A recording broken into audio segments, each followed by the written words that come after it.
we're gonna start with Nick Kroll, who we just talked about in "Don't Worry, Darling" a It's few great. weeks back. Check out our "Don't Worry, Darling" review if you haven't listened to that. But I mean, Nick Kroll, I feel like I really became aware of him with the league, right back when we were Yes. like just out of college. The league based on fantasy football, pretty Yeah. funny show. FX comedy series. Flamed out pretty quickly, but really he stood out just as this Ruxin. yeah ridiculous character Ruxin. And then you start seeing him everywhere. Obviously, I think Big Mouth is how a lot of people know him now, but he's just been in a lot of things, I'd say, right? Oh yeah. Well, And he's been on TV, working in and around TV and film for a long time. Like even before the Kroll show, like he had been around just as like an actor, basically comedic actor.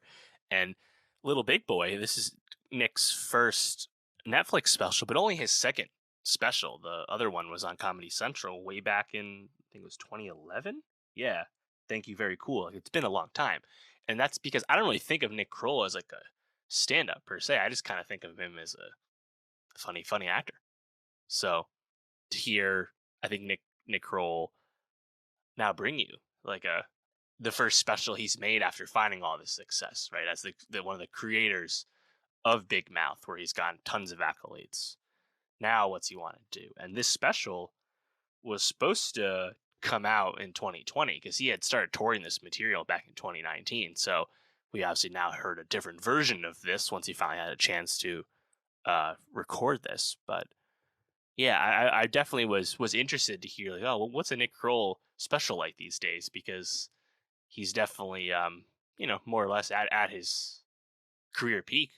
As Big Mouth is about to have a new season come out. uh, after listening to this, it was hard for me to not just be like, "Oh, I feel like we just watched an episode of Big Mouth like live," like a live version of Big Mouth because even his one of his running gags through this is how his like inner monologue is Jason oh man, yeah, Statham. Jason Statham, thank you. And when he was doing the voice, I was like, is this just the puberty monster right now? Like, is this like because Okay. it sounded just like who I think is actually done by Will Arnett, but I was like, this is pretty close. And then I was like questioning, is Will Arnett actually the voice of the puberty monster? It was like a whole thing. But like he would also like when he was talking about like older stories, he would like talk about this like girl who pulled his pants down and like pantsed him and his pants came all the way down and like how it was traumatizing for him. But when he did her voice, he was like, "Oh my god!" And I was like, "Oh wait, that's just like the annoying girl from Big Mouth right there." And it was like hard for me to almost like separate that he is just like this separate person who's not just that show because I think the show feels like such a him and Mulaney creation in so many ways, and it is obviously, but like it just feels like them. And so the stand up was pretty hit or miss for me at times, but I definitely found it to be an entertaining hour for sure. Yeah, totally. I think it largely like faded out for me towards the end. Like I didn't appreciate as much of the routines about like his love of snacks or his annoyance with his mom. Like it kind of faded out for me around that time. But I mean, a lot of the toilet humor I found really funny. Like the way he would set up, like the way he was like gonna shit his pants and stuff was like Yeah, was pretty funny. Just like those driving the anecdotes of Italian countryside and right kilometer Jason Kroll. Statham.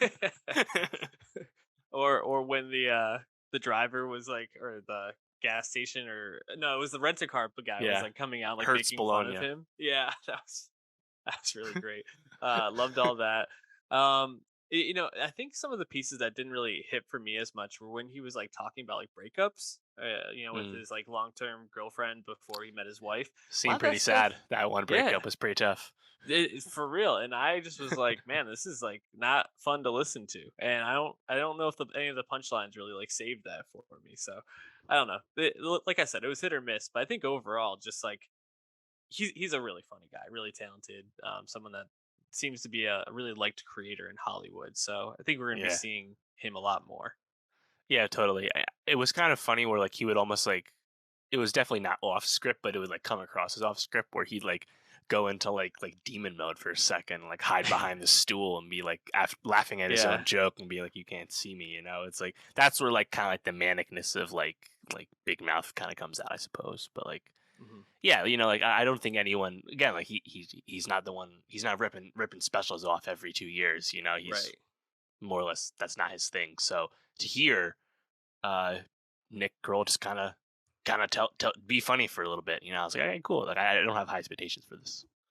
Yeah, and I think you said it right because I didn't go in being like, "This is going to be the best stand up I watch all year." I was like, "Oh, let's see what Nick Kroll's got," and I thought he was pretty great. So overall, definitely would recommend checking that out.